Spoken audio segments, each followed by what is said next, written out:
All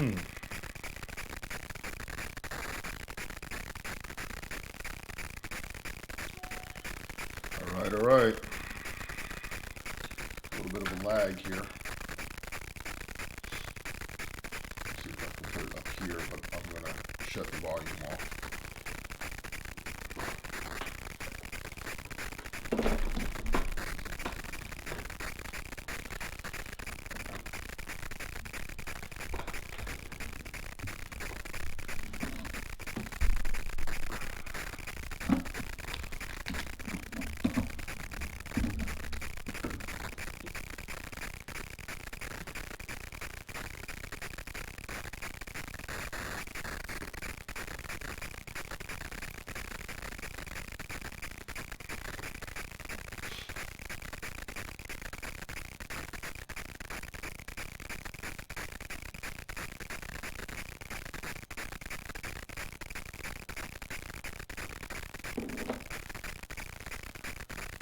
Let me turn the volume on real quick so I can test this. Not good.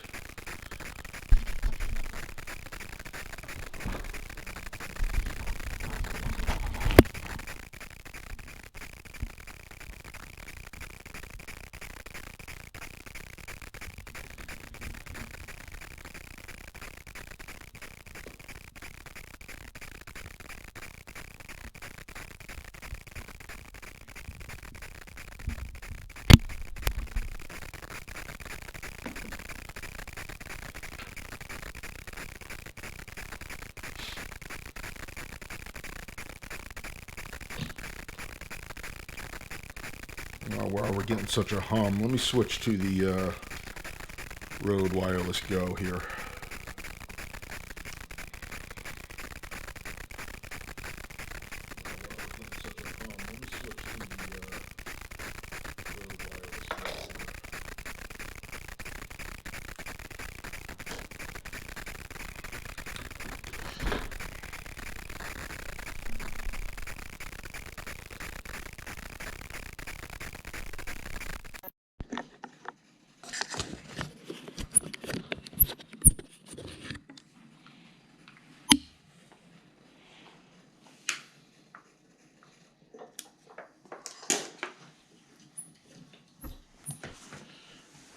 Let me just test this.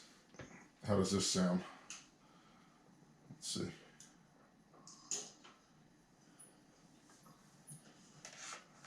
Let me just test this. How does this sound? Maybe I could put this little mic in. It's not great, but...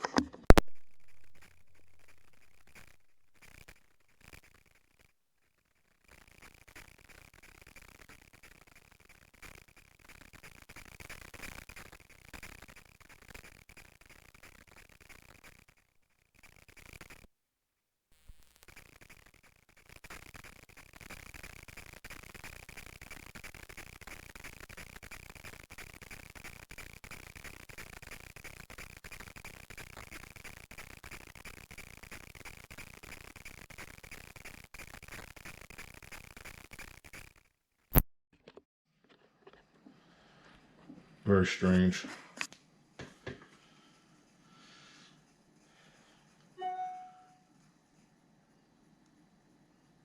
Very strange.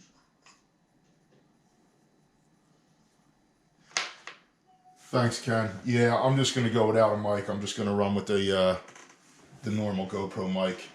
So I'm just going to run it off this. Because I'm just going to go without a mic. It's close enough. It's not a big deal. I'm going to just bring this in a little bit. So I'm just going to run it off this. Because it's close enough. It's not a big deal. I'm just bring this in a little bit. All right, let me volume that. Okay. Thanks, Ken. Yeah, that's just the GoPro. Nothing else. Just standard GoPro. So I'm just going to have to use it that way. Chat with your audience. So this is the first time I've ever tried to use a GoPro, streaming directly GoPro Live right to YouTube. So I'm just trying to see how I can start getting my comments up, as far as right on here. It says chat with your audience.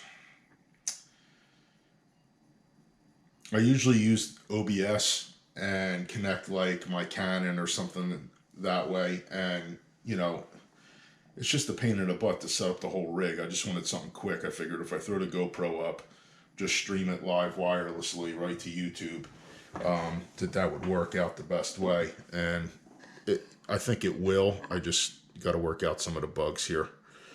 I think that's really just what it comes down to. Just waiting for some more people to see if anybody else will log on. I'm sorry that I have to keep looking out towards the computer here, because that's the only place I see the feed. I can't see the feed on my phone. It shows the you know, it shows like the health and all that, but it doesn't show my actual thing. So it says to go to YouTube to chat with my audience. Maybe that's what I have to do. Let me say if I go this way. Yeah, I guess I'm just gonna have to do that. No big deal. I'll just turn the volume off so it doesn't echo.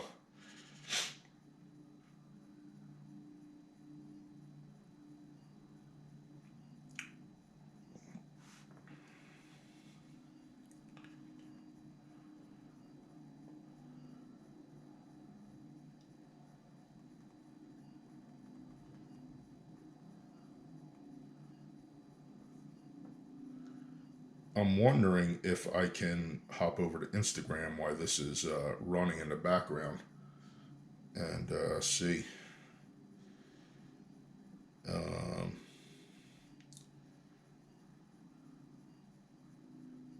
Yeah, I guess we can, because it's running and I'm on Instagram right now. So on Instagram, I posted for everybody that we're going to go live at 6 o'clock. We're a little bit late in the game here, but it is what it is. I don't know if I can actually, I wonder if I can go live on Instagram, because I think it just cut off. Did it cut off? No, it's still going. Okay. Well, that's cool. Let me see. Let me see. We'll run both. Why not? Run both.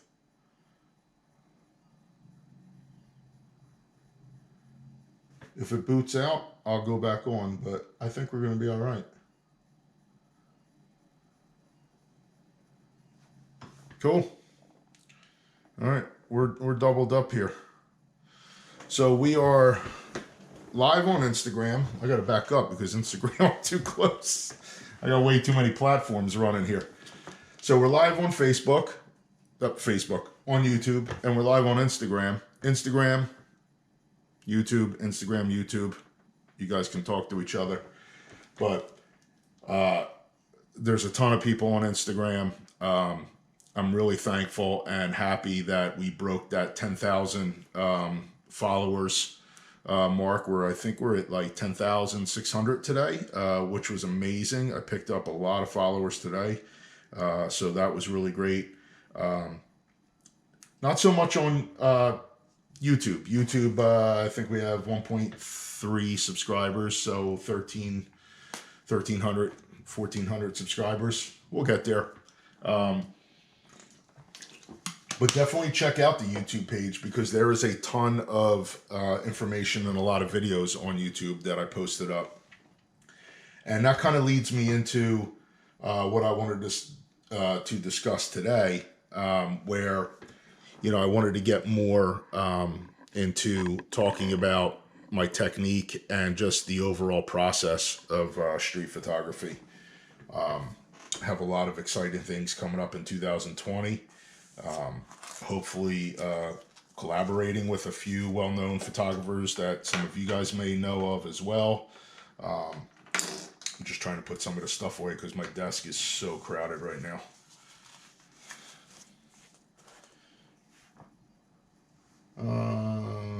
see. We got 3 people. If you're here, just tune in. Just give me a what's up. Give me something on the comment feed so I know that you guys are on. Oh, too many people on Instagram right now. I have 1. Thanks for tuning in. Like I said, so for Instagram and YouTube, obviously those are the 2 most dedicated platforms that I tend to really gravitate towards most of the time for all my content. I'm just moving some things around here. Excuse me, sorry. All right, let me put this here because I got my, okay. So YouTube and Instagram. YouTube and Instagram are where I really post a lot of my work. Most of my work is posted daily on Instagram. I try to always talk about what kind of gear I'm using and what I'm shooting and what my settings are, and just kind of go a little bit more into that. YouTube is where I really kind of deep dive and go more into the experience and what I'm using and how I use it and my thought process on, different gear. I've said it before a million times. I am not a fanboy by any means of any camera system. I use everything under the book. I use everything from, sorry, let me check this out. Yeah, I use everything from Canon. I was a Nikon shooter for many years. I've shot Sony. I use Canon. I use Fujifilm. I'm shooting Leica now. And, always film photography and stuff like that. So my opinions, when I give them to you, they are the closest thing to being unbiased as they come. I don't care what your tool is as long as it works for you. And I think the photographic experience can be, kind of transferred throughout every system. I don't think you have to be like, well, if you're not a Sony shooter, you're not going to get it. Excuse me 1 second.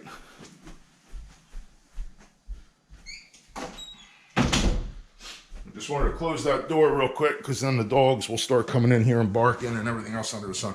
So again, I'm not brand specific, but I will talk about brands. And the reason why I talk about brands are because there are certain cameras that I just enjoy more than others. There's not really much that I can, I'm not going to I'm not going to, make excuses for that. It's just something that, I'm really into. So the last thing that I shot, hopefully you guys checked that out. And I actually did a blog about it as well on my site. If you reference that, it's up here now. If you go to the website, so the last thing I did was, I talked about shooting the Leica. I have the Leica M10 and I'm using the Leica M10 to shoot, primarily street photography. I think it's just perfect for that platform. So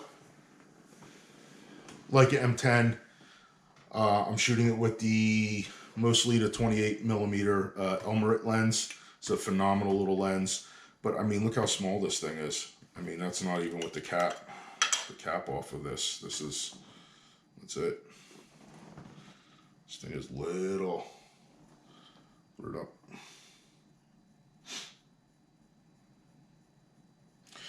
So Leica makes phenomenal glass, micro contrast, very sharp throughout the range, especially wide open. Now this one's only a 2.8, but it is a 28 millimeter, so it's fine. So the other day I went out and I did a 45-minute photo session where basically I went to Long Beach Island, which if anybody knows the area, I'm on the coast of New Jersey. Basically it is dead. The coast of New Jersey is completely dead in the wintertime. Some of the stores are open, most of them are not. And, really I try to limit myself. I think if you limit yourself, then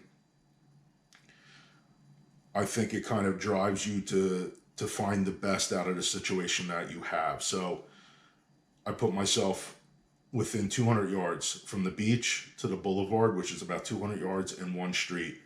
And I just started shooting. I was there for sunset. So I got one or two little beach pictures, and then I just moved towards the street, and really I captured nothing phenomenal. It's not like it's not like my scene was amazing or anything like that. It was kind of just garbage, literally. It was a garbage container. But it wasn't about that. It wasn't about what I was capturing. It was about how I was capturing it and why I kind of looked at the light the way I did and the shadows and the tones, and just looking at those images as abstract pieces. I wasn't trying to convey any kind of message. I was just, again, just enjoying this camera, this Leica M10, and just enjoying the photographic experience with this, because this camera, I love it. It's amazing. It's not the same as this. It's not the same. This is the X Pro 3. Just came out. This is the X Pro 3. This camera is just a whole different type of camera. This camera is for, yeah, you can get that, what are they calling it? Fujifilm is calling it the pure photographic experience. Yeah, you can get that. It's got the screen, in order to access any of the goodies, or if you want to chimp, then you have to open up your screen. If not, that's what you're getting. This is the Dora Black, if anybody wants to know. Yes, it has fingerprints. Does that bother me? No, I could give a shit less. It's a camera. I don't really care if it has fingerprints on it. Everybody's up in arms about, oh my God, there's smudges all over my dude, it's a camera, man. Just shoot it. It's a camera. It's not supposed to be sitting on a shelf and just admired.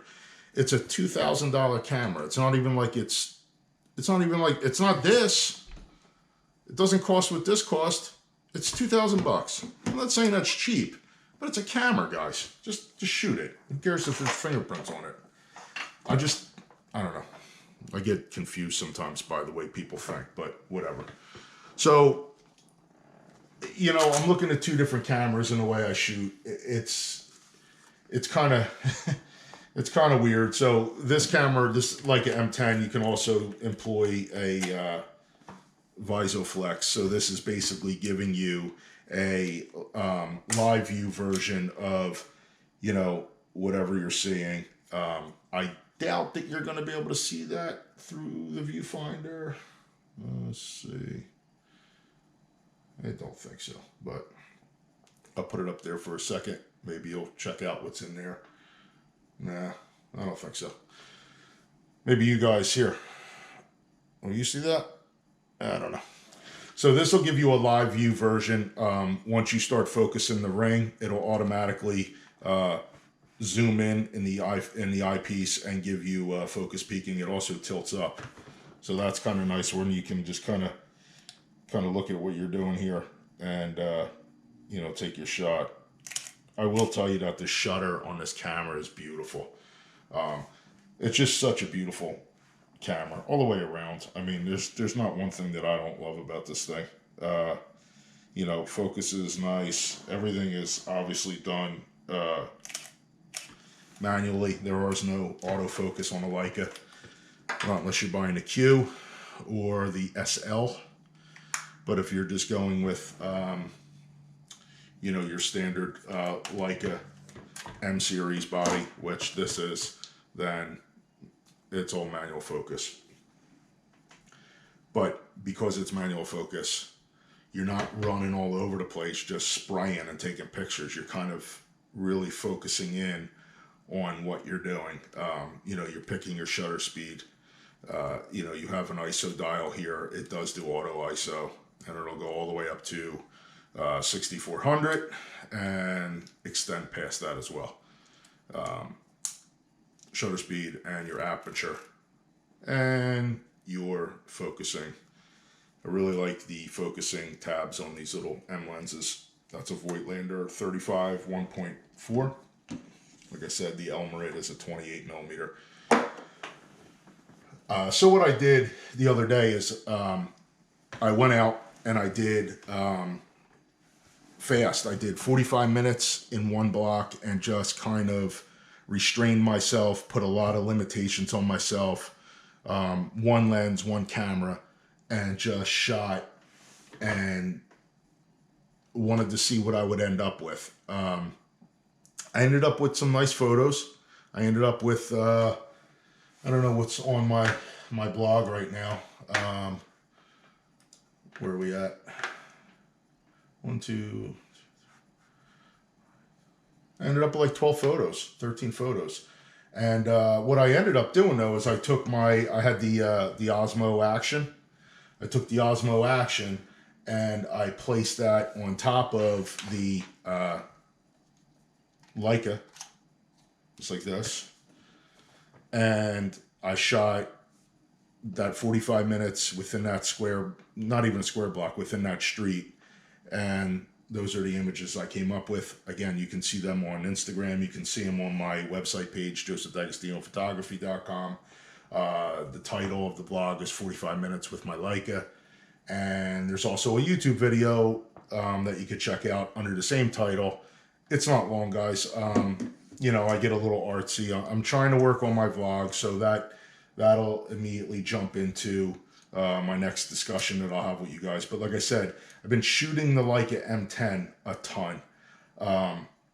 You know, I got it about a week or two before the X Pro 3 came in, and to be honest with you, I love my X Pro 3. It's going to be, what's up, guys? Thanks for checking in. I'm sorry if I didn't acknowledge you. I'm going to wave to everybody right now. And oh, I just flipped that around. I shouldn't have done that. Let me flip that around. Thanks for joining in, guys. We're on Instagram here, and up here off to the other side, you guys can see here, I'm running my little GoPro. We're on YouTube as well, so you guys can get me on either platform. Let me see, David, why not move to New York? You seem to have a great eye for the city, street photography. You know, I love New York, but I'm not a crowds guy. All right, let's get into this. I love the city. I love, you know, the street food and the smells of the restaurants and just everything that's going on. And I love that basically you can turn a corner and the world is your oyster. There's so many things that you can do, see, look, get involved in every night. There's restaurants, there's, you know, shows, Broadway, concerts, street photographers, performers. I mean, it's the city. There's everything out there. But I'm not good in crowds. I wouldn't say it's anxiety because I'm not anxious or scared, but I get easily agitated with crowds. I'm a bigger guy. I'm 255 pounds. I really don't fit in tight spaces too well. And just me with crowds. And it's not me with crowds. It's me with crowds where there's stupidity. And there's always a lot of stupidity when you're walking around the city. And that's not to say that, listen, I love New York. I love New York. I love Philly. The few times that I've been to Miami have been amazing. I'm good with like a little city or a big town. But yeah, I mean, street photography in New York City is amazing. I just don't think I could live there. I think the next thing I want to do is, you know, when I'm done here in New Jersey, I'm going down south. I'm going to Florida. Let me see. What's the next question we have up here? The viewfinders are good. Yeah. What is it? Cosmo Gang. Yeah. These Visoflex or the Visoflex. This is the 20. So this is the newest one.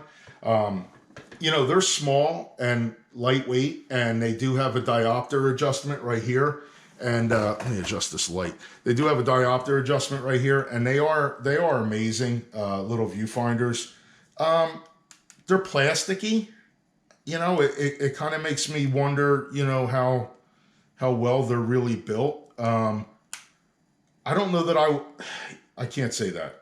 Yes, I would have paid full price for it. I wasn't in a rush to buy one of these.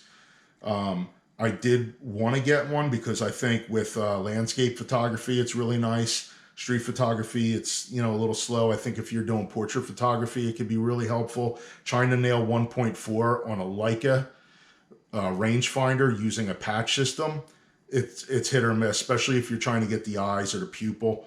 It's really tough to do that. So yeah, I think that's where this really works. And like I said, you do have focus peaking. I think there's 3 or 4 colors that you can pick. And, you know, the only reason why I bought it is somebody was selling their whole kit. And I said, hey, man, you want to break up that kit? I'll buy that VisoFlex from you. And I think he sold it to me for $300. I think it's normally over 4. So it was kind of like a no-brainer. I was going to get it eventually. And I said, okay, you know what? Allow me to just pick it up. It comes in a little case right here. And, you know, I think it's fine. I mean, it doesn't take up any room in your bag. It's literally, I mean, so small. So it's nice just to have and pop on when you want that extra little focusing. Joe, can you take us through your day as a pro photographer, including the business aspect? Yeah, so I don't know if you guys are aware of this yet or not, but yes, I am a professional photographer in the sense that I do try to create content as much as possible. I do try to do reviews. I'm not sponsored by anybody. I'm not affiliated with anybody. To be honest with you, it can be frustrating at times because I feel like I do promote a good amount of companies, but I have reached out to them and basically got ghosted every time. Offered to shoot, offered to ask to see if I can just try out a camera in return for either a video or some, you know, photographs and, you know, a blog or a post or something like that. And, you know, it's harder to break in as much as possible. I am friendly with a lot of Fujifilm X photographers. I do know some Leica ambassadors, and they're amazing guys. I think sometimes, in addition to obviously having quality content, I think it's also just like throwing a needle and just hoping, you know, throwing a dart and hoping that it hits something, because, you know, I've seen, and I'm not down on anybody. I'm not down on anybody. I'm not jealous of anybody. I think, you know, listen, there's enough room in this world for everybody to create beautiful stuff. Your stuff is not going to look like my stuff. My stuff is definitely not going to look like your stuff. You know, as much as I may love something that you do, I don't want to copy it, and nor can I. It's your original vision, and there's something to be said about that. But I wonder sometimes where, you know, I'm constantly seeing guys like being flown places. I'm seeing guys that are constantly have the newest gear that they haven't paid for, because you'll see they're like, oh, this is on loan from B&H, or this is on loan from Fujifilm. Fujifilm sent me this, or, you know, Canon sent me this. You know, Fujifilm has never sent me anything. I've reached out to them. Leica, I haven't really reached out to, but I've been shooting Leica for a while. I used to shoot an M6. I shot an M9. I just got myself an M10, so more into them as well. And I'm not saying that's the name of the game, and I'm not saying that's the hustle that I want to do, but it would be, I guess what I'm trying to say is it kind of feels good to get recognition for your work from some of these companies that are providing you with their cameras that you're really that you really enjoy, and you know, you kind of want to give it back and just show, hey, like, thank you for showing me the camera, giving me the opportunity to use it. This is what I did with it. How do you like it? And you know, when you don't get that response, sometimes it can be a bummer, but you can't let it get you down. You have to shoot for you. You have to shoot for your eye and inspire yourself and look to other photographers and collaborate with them and just build the community up. And I'm going to get into that in a minute as well. But I know I kind of went off topic there, David, and I'm sorry. But what I was trying to say is, in addition to doing the vlogs, the blogs, the website, the YouTube, building Instagram, which I believe right now is the most important platform for a photographer to be on. It's photo driven, and yes, it is a little ridiculous, some of the likes that people are receiving for, you know, just you know, a girl's ass flashing in front of a palm tree, or, you know, a cup of coffee. But if you want to look past that and just start hunting and filling your feed up with quality photographers, dude, I can name a million of them, and they're out there, and these guys are amazing. You got guys like, you know, Stock Easy is amazing. Lynn Taro is amazing.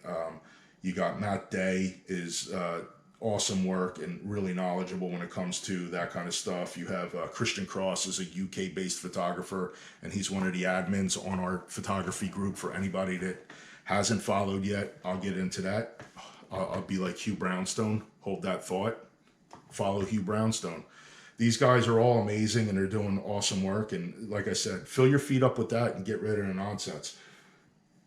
Okay, David, I'm going back. So in addition to doing all that, I'm also a police officer. I've been a police officer for, I'm going on my 21st year. So I have 4 more years before I retire. And, you know, that's just a part of me for 10 hours a day, 4 days a week. And that's not who I am as a person. It's just what I do.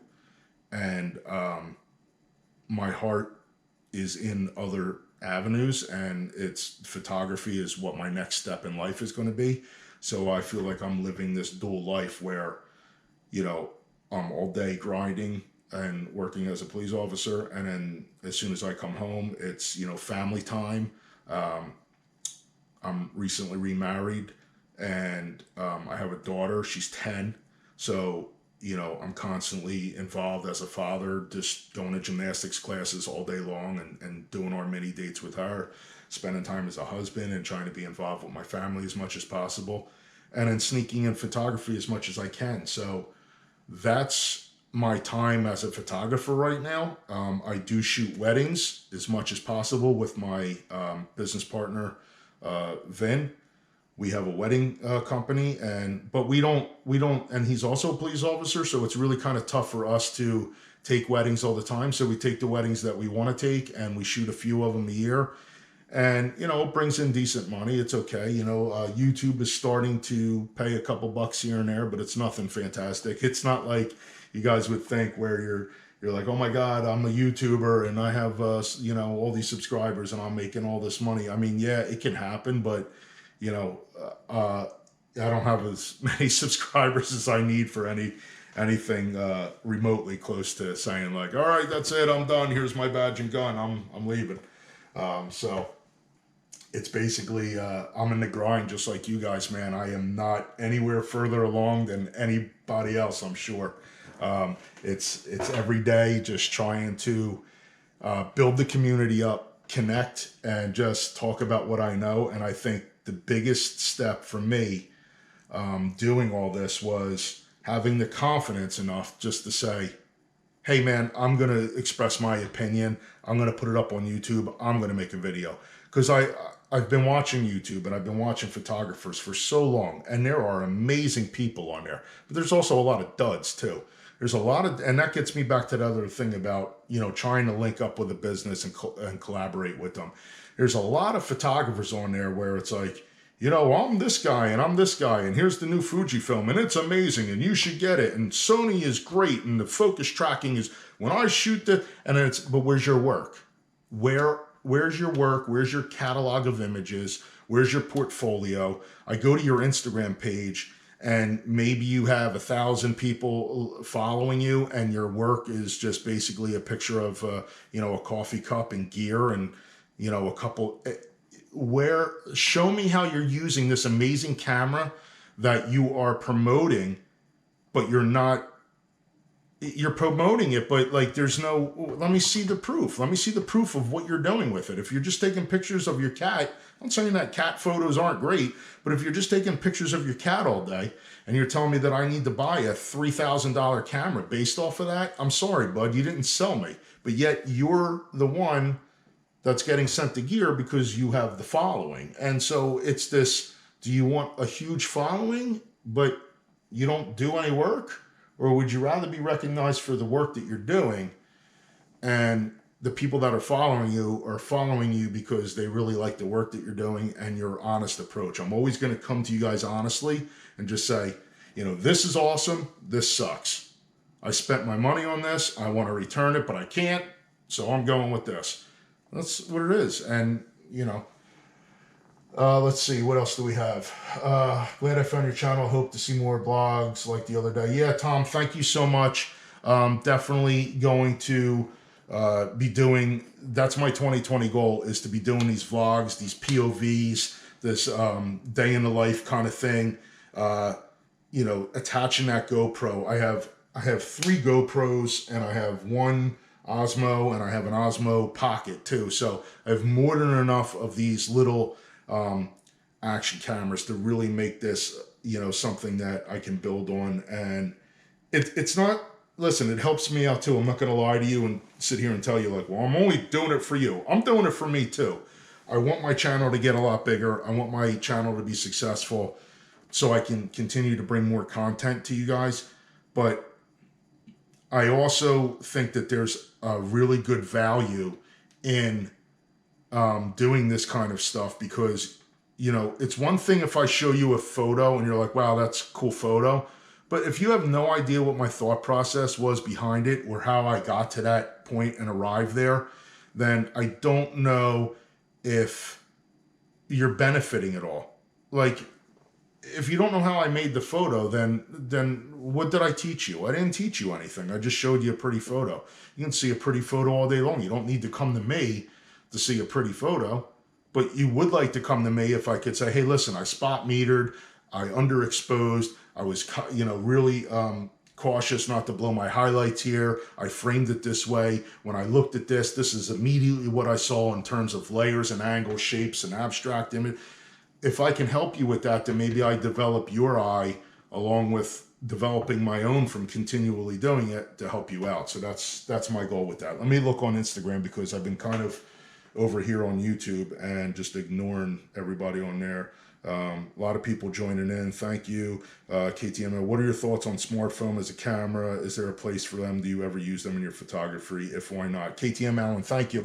Smartphones. Listen, smartphones are, you know, everybody, that age-old saying is the best camera is the one that you have with you. Everybody has a smartphone with them. Yeah, are they fine for a quick snap here and there? Take a picture of a, you know, whatever to throw up on Instagram or Facebook. Yeah, there are some editing software, this, that, and the other thing. But again, I hear it all the time with, oh, the new iPhone 11 came out, iPhone 11 versus DSLR, iPhone 11. Stop with all that noise, please. Listen, the iPhone 11, I have the iPhone 10. The iPhone 11 is amazing, I'm sure, as a device. And it's a device that has a camera. It's a smartphone computer that has a camera. Is the camera any good? Well, show me what it looks like in low light. Show me what it looks like when you blow up an image. Show me what it looks like when you fully edit it out, or really want to zoom in and start pixel peeping if that's what you want to do. They look like watercolors to me. They look like a mushy watercolor. They lose all resolution, sharp detail, and everything else. The bokeh that you're seeing is a complete manipulation, and it's not a rendering through through a lens. You got there's no way that, I believe the equivalent on the iPhone 11 has a 50 millimeter. There's no way a 50 millimeter, bokeh electronically rendered is going to look like anything that comes out of a Summicron. Okay. Right here's a 50 millimeter Summicron F2. I'm not against iPhone as photography, iPhoneography, street photography, with iPhones. I've done it. It's not my dedicated camera, but, I was in New York City. I tried to do that delicate balance between, am I spending time with my family and my wife and am I present, or do I have a camera attached and I just happen to be with my family, my daughter and my wife?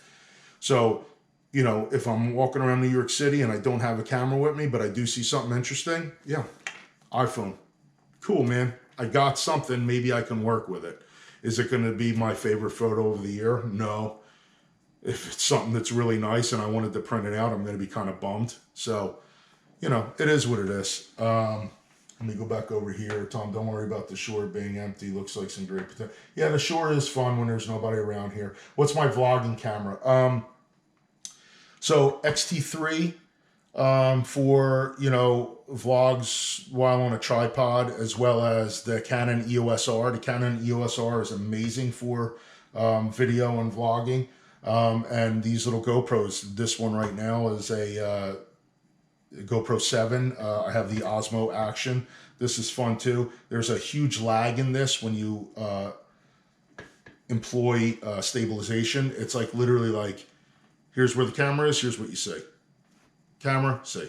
It's that bad. It's like car's in front of you, and there it comes up on the screen. So it's a real bad delay. But that's what I use for vlogging. Dave, I'm impressed that you can produce the quality photos you do with so much on your plate. Also, thank you. Oh, thanks, guys. You guys never get... Yeah, this is, you know, that's the old thing. If I'm sitting around waiting for thank yous as a police officer, I'm not going to get them. I've come to that term long time ago in my career. I just try to go out there and do the job the best that I can, and just try to get through it. I don't think anybody gets through it clean, and I think you're going to suffer a lot later in life, and there's definitely going to be emotional scars over the amount of things that you see in life over the years. But luckily, you know, I live in a nice community. However, you know, we do have, you know, some decent stuff goes on here as well. It's not a sleepy area.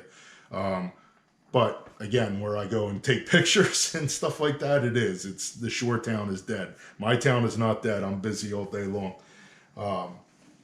But yeah, I mean, listen, anybody can create good photos if that's what your passion is. If you really truly love doing something, you'll definitely find a way to do what you have to do. Let me see on Instagram here. Thanks, guys, for joining up. We got some people watching. This is going good, man. I'm really happy you guys tuned in. Is mirrorless the way of go? 9th day of March. You know, I think that's where we're gonna go. I mean, you know, I mean, look, here we go. You have, it doesn't get any more basic than this, guys. And I'm actually gonna switch this lens for no other reason. The fact that I love this lens, so if I'm talking about this camera, I want it on my camera.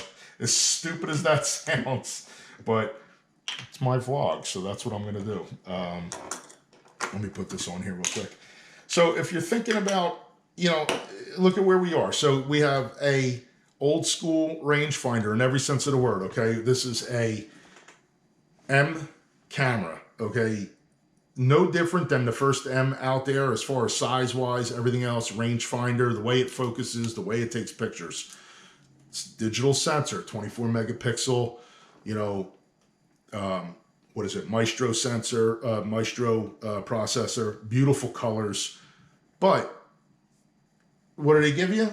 They give you an optical, they give you an EVF that you can stick on the top of it. Okay, so even this camera turns into be a mirrorless. You turn this camera on, put it in live view. There you go. It's in live view. You have a mirrorless camera. This is now a mirrorless camera. Okay, there you go. Take a picture. There it is, mirrorless camera. That's where we're at, guys. So even this is now a mirrorless camera. So when people say, is mirrorless the future? I'm kind of thinking that mirrorless is the future. I don't shoot anything that isn't mirrorless. I am actually done. My last camera was a D5. That was the last OVF camera, digital DSLR that I have left. I still have a ton of film cameras that are all film cameras, but digital cameras, the last camera that I had is the D5. I traded the D5 for the M10. That's how I ended up getting this camera. These are terribly expensive, $6,000 for these things. And they're Leica, so they're not going to go down. Why do I shoot the Leica? The color accuracy is astonishing with this camera. It's just amazing. The raw files are beautiful. The JPEGs are just as gorgeous. And I know people will say, well, you got an X Pro 3. What about the JPEGs there? The JPEGs are very nice in the X Pro 3, but they're heavy-handed. You shoot Provia, you can, boom, it's Provia. You shoot classic chrome, boom. You shoot this new classic negative. I could see how people like it, but I can see how people are really annoyed with it. I'm one of those people where I'm like, oh God, it's frustrating. I put something up on my Facebook page comparing the classic negative JPEG straight out of camera to trying to edit the raw out to make it look something similar, and it is difficult. It's tough to do. see. Let me see over here. What do we have? That was the last one.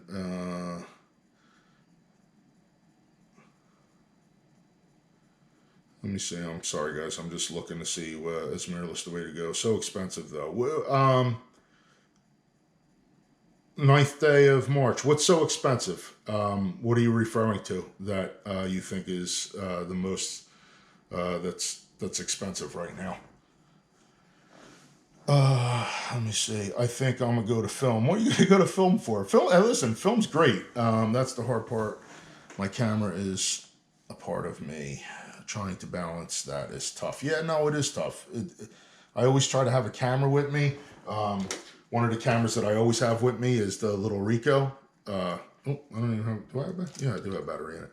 The Ricoh. This is the GR3. The Ricoh GR3 is one of those cameras, man, that it's just like this thing's like it's a phenomenon. It's so little. It's got sensor stabilization, 24 megapixels, the same thing that's coming out of here, and files are gorgeous. The lens razor sharp, and this thing is literally, it'll fit right in your pocket. I mean, this thing seriously. Oh, I just dropped it. That's great. This thing right here, literally, there you go. It's smaller than your phone. Okay, so here it is next to an Osmo Action. It's little. It's so little. This is one of those cameras you could always have with you. The other one that's kind of close that you can always have with you, but it's not pocketable, I have it over there, the Fujifilm X Pro 3. Or, I'm sorry, Fujifilm X100. Let me see. Off camera there for a minute. Right here. X100. X100F, phenomenal camera. Some of the best photos I ever took in my life, I took with this little camera. It makes a little smaller of a footprint when you take off this ridiculous sunshade. It gets a little smaller, but it's still a lot bigger. It's still a lot bigger than the Ricoh. So, and the Ricoh has snap focus, which if you haven't used snap focus, it's really awesome. Let me see. 24. Which camera are you referring to?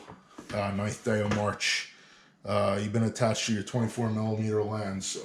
On what camera? Who do we have on here? Do we have some people still on? Yeah, we still have some people on YouTube as well. What are you referring to? Let me see.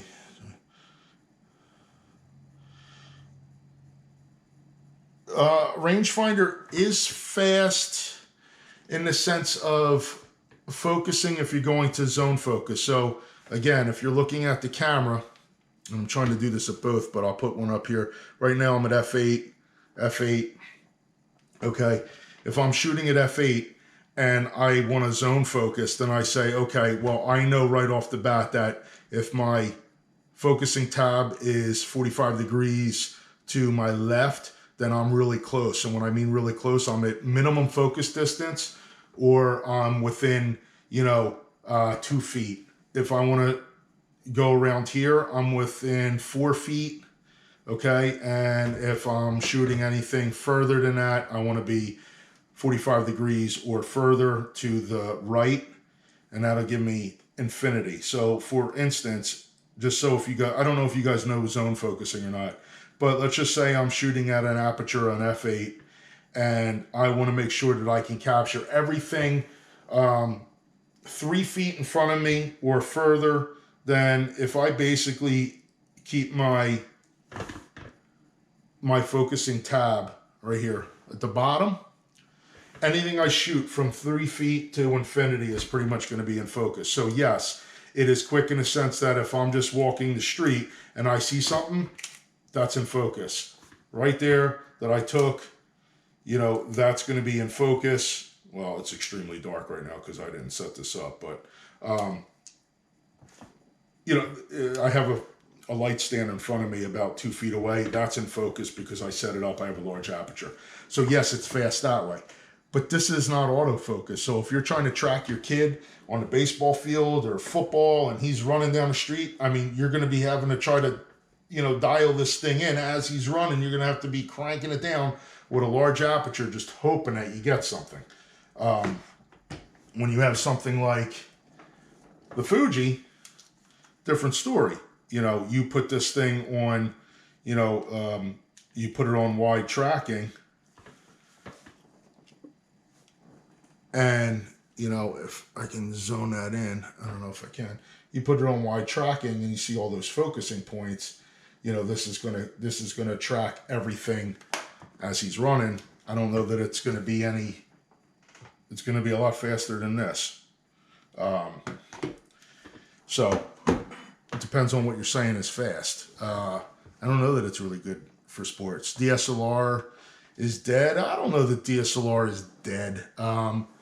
I think the Canon just released their new 1D, and is it 1D? 1DX? I don't know, Canon's version. I think it's going to be the last one that we see. I don't know that they'll make another 5D Mark V. I don't know that they'll go that way. I know that they're making a EOS R, which I have one. It's over there.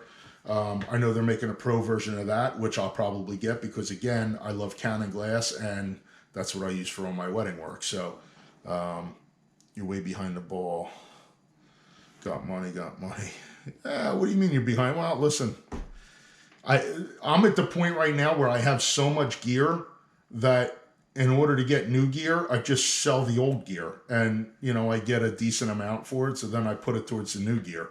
It's not like I'm like, just this is the camera that I want, I gotta save. Like, I recycle gear. So that's where I'm at now, where I've spent so many years harvesting a huge amount of gear. I think there's something like 8 or 9 film cameras over there, a lot of film cameras, a lot of medium formats, the GFX, the Fujifilm GFX is over there.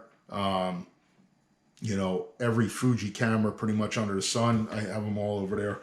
So now it's like, again, if I'm trying to go after something new, then I'm going to get rid of something new. But it's hard to get rid of things. The new X100 5V, whatever they're going to call it, is going to come out. Am I going to get rid of this? I don't think so, because to tell you the truth, I still love the colors that come out of this sensor more so than the colors that come out of the new XT3 X Pro 3. I still love the XT2. I still love the X Pro 2. I still love the X100F. So it's kind of really tough. KETML, and you just bought an X100F. Love the portability. Yeah, man. This camera has been on more street photography walks with me than I can count. And a lot of those images, if you tune into my Instagram, which some of you are right here, but on YouTube, if you go to my Instagram page, a lot of those dark street photography photos that you see that are all like, have that teal look, that teal and orange, that dark, moody. They were all from this guy right here. And phenomenal camera. Just, if you know how to use it the right way, it's an amazing camera. Let me see. What do we got? Got any more guys in there? So the other thing that I wanted to discuss before we get more people chiming in and asking questions real quick is, if you guys haven't checked this out yet, please, excuse me. Whew. If you guys haven't had a chance yet, and if you're on Facebook, go on to Facebook and go to F8 Street Photography. So that's our new Facebook, our new street photography Facebook group. And I'm just going to go to it right now. I don't know that you'll be able to see it on here. You might be able to. I got to see how. So this is it right here, F8 Street Photography. You guys will probably be able to see it, but I don't know if you will on YouTube. So F8 Street Photography, Street Photographers Group. Punch it in, request to join up. I'm an admin there, amazing photographer. Also co-admins it with me, and that's Christian Cross. He's out of UK. And So what we're going to do is March 22nd, we are all going to meet up in New York City. Location to be determined right now. I just put B&H Photo, but in my infinite wisdom, I completely forgot that B&H Photo was closed on Saturday. I guess that could be a good thing because we won't actually be able to go in the store and spend 2 hours walking around looking at camera gear instead of shooting or spend money. But I just put that down as a meeting hub because I figured everybody knew where that was. I may change it to either Penn Station, which is right down the street, or I may change it to the financial district so we can shoot Little Italy and Chinatown. Chinatown, Pell Street would be awesome. So I don't know where we're going to go. I don't know what we're going to do, but the date is set. The date is March 21st. I put noon, 12 o'clock. Hopefully people can meet up with us. If they need to meet up with us later and leave early, I don't know, but I plan on being there at 12, and I plan on taking my time and having a full day to shoot in the city while the sun starts going down. Hopefully grab some night photography shots as well. Probably grab some food, grab some dinner and drinks, and then everybody will head out on their separate ways. Again, March 21st. More than enough time for you guys to buy extra batteries and try to meet up with us. It's kind of under FH3 Photography Group, but is not by any means confined to just people who are members there. That's just where the information is being funneled to. It's to anybody who wants to join us. It's not going to cost you a dime. Like I said, we're really easy and relaxed with the rules. It's going to be your walk, so whatever we all feel like doing as a group and can agree, like, yeah, let's walk down this street. That's what we're going to do. Hey, you guys hungry? Sure, let's go grab something to eat. Let's grab a beer, whatever you want to do. And it's going to be just really lighthearted. I don't care what you shoot. It is not brand specific. You want to shoot film, you want to shoot digital, you want to shoot Sony, you want to shoot a 4x5, camera with wet plate. I don't really care. We might just have to wait for you for a few minutes. But whatever you guys want to do. I'm going to be shooting, most likely, you guessed it, Leica. Okay? I'm probably going to be shooting the Leica. I'm going to have the 28 millimeter. I do have the 35 millimeter Voigtlander, but I reached out to TT Artisans, and I believe that they will be sending me a few of their lenses to trial and vlog about. They were one of the few companies that, after kind of talking with a little bit, because they have some beautiful M lenses that mimic Leica lenses. And for any of you that know, the price of Leica lenses, especially a Sumulux or a Noct lens, you're talking about almost probably sometimes more than what this camera is worth. And I'm not spending that. So they're going to send me some lenses. Hopefully I have them in time. Hopefully I have the 35 1.4 in time for that, and that will probably come with me as well. I do plan on videoing some of this, covering it, and hopefully making a vlog about that. And if you guys are there, I'll be more than happy to tag you and include you in the vlog. We'll talk and discuss photography and methods, and I hope I can learn something from all of you, as well as maybe rub off some of my tips and techniques on you guys. But really, it's just for all of us to come together as a community and enjoy this thing that we all love to do, and just create some good photography and put it on our portfolios and add to it. So this is going to be the first one. This is definitely by no means going to be the last one, and nor is it going to be the only location. I think New York is going to be a main hit all the time because there's just so many people up there and ready to go. I reached out to a few of these guys that I kind of talked to on Instagram, some really well-known photographers, which I'm not going to mention right now because I don't want to guilt them into thinking they gotta go if they can't make it and they got other things to do. But if they show up, that would be awesome as well. If they don't, then it'll just be us lonely photographers just trying to make a difference. But we'll be up there, and like I said, we'll continue this thing. If you can't make this one, maybe you can make the next one. The next one will be, I don't know, we're just going to try. I'm going to try to do these things like every month if I can. One day a month, pick a day that works for everybody and get a calendar rolling and say, this is where we're going to be at this time. And hopefully it grows into something really good. And then maybe at the end of the year, we can have, you know, some kind of fun little, like a, you know, award ceremony or an award, you know, for whoever got the best image throughout the year or best genre of, you know, this or that or shadow, black and white. Who knows? It could turn into a million things. I don't have any ideas on it yet. I'm just trying to promote this idea of a sense of community within the street photography group. And I believe that there are a lot of places and a lot of groups that have that. But what I end up seeing, and this is my own interpretation of it, and if I'm wrong, I apologize. But what I see a lot of people doing is these groups turn into be very cliquey and very gear oriented and very like, well, if you don't shoot Fuji, then you're out. If you don't shoot, I don't want to turn my group, our group, into that kind of place where it's definitely, you know, where that's the importance. The importance is helping everybody else develop as a photographer and just showing you something different. Like, you know, we go out there and you have no idea how to do panning. Well, I can show you how to do a panning image. And then maybe now that's something you can add to your arsenal of photography and just start working on. And, you know, there's a lot of things that I don't know, and, you know, maybe looking at things a certain way, and I learn from you, and that's what it's about. So it's not brand specific, and I don't want this group to turn into what everybody else is kind of turned into, where it gets very cliquey and it gets very, you know, there's certain groups where it's like, listen, I know I'm very humble when it comes to my work. I believe that I have so much room for improvement.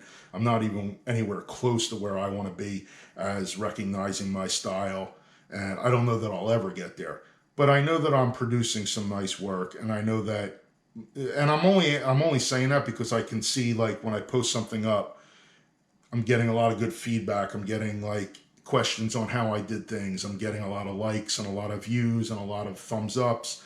But then again, it's like, you know, nobody reaches out to you to be like, hey, man, I'd like you to kind of collaborate with me. And I'm like, okay. And I can only lead it to believe that it's just that the people, they go to the same people all the time. It's like, well, let's do, and it happens in the other industry as well. It happens in the wedding industry that I'm involved in down here, where it's like, well, I'm getting married here, so let's just use that person because that's who everybody uses. It's like, well, there's other people out there. Why don't you take a look and see who else is out there and broaden your horizons? Because it's like, does everybody want to read the same book over and over again? It gets kind of boring. So, who do we have on Instagram? I'm sorry, YouTube. March 21st. I definitely like to go. David, I would